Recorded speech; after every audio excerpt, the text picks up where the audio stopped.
Hello, my name is Vincent, and I'm one of the knife sharpeners at Korin Japanese Trading. And welcome back. Today, I'd like to get into some advanced techniques while using a finishing stone.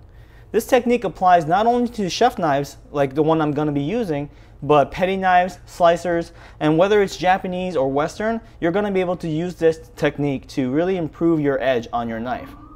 So right now, I'm going to go ahead and use my Kitayama 8000 stone, and I'm going to prep it up before I go ahead and sharpen.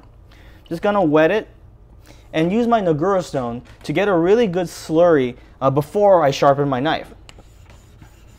Just give me a few moments. I'm going to make sure I get a good amount of this sediment so that it's really going to help polish and refine my edge.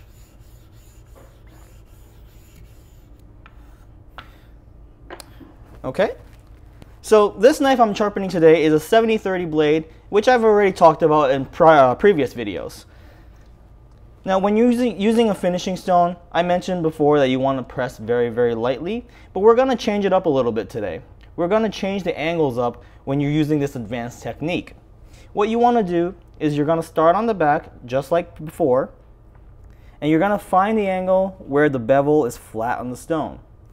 But with this advanced technique, what you're going to do is going to go a tad bit higher than the 3 pennies that you used in the prior video. By doing this, what you're actually doing is creating a micro bevel that's going to extend the life of your edge and also make your knife a little bit sharper. Now, after doing a couple of strokes with that angle, you're going to go a tad bit higher once again. Now, as you go higher, the trick is to ease up on the pressure so that you're pressing lighter and lighter. It's very important that you do this, or else you're going to end up crushing the edge very, very easily. Same thing on the other side. In the prior video, I mentioned that you want to use 2 pennies to find the correct angle where the bevel is completely flat on the stone. However, with this technique, you want to go a tad bit higher, just a slight bit higher, and work the whole length of the knife. Now, I'm making sure that I press very, very lightly because I don't want to crush the edge. After a couple of strokes, again, I'm going to go slightly even higher and repeat the process.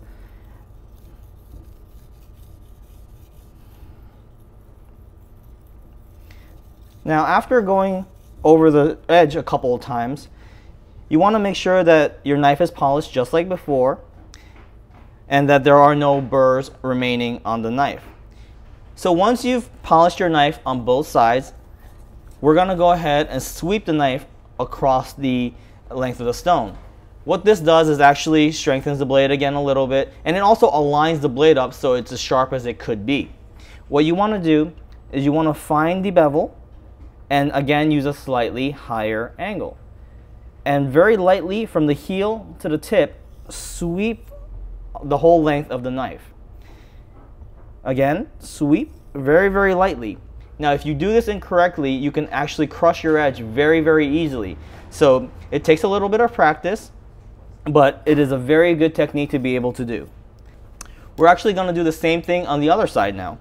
Again, you're going to find the bevel, go slightly higher, and from the tip now, we're going to sweep across the length of the stone. Do this a couple of times on each side, very, very lightly. And what that's doing is really aligning the blade up so that your knife is as sharp as it could be. Also, if there's any microscopic burrs remaining on the knife, this is going to help remove that as well. Now, you really want to test this on a piece of newspaper to really see how much of a difference it really makes. And when you're testing, make sure you use the full length of the blade, starting at the heel, all the way to the tip. Okay? Now that will conclude our advanced techniques on using a finishing stone. Thank you very much.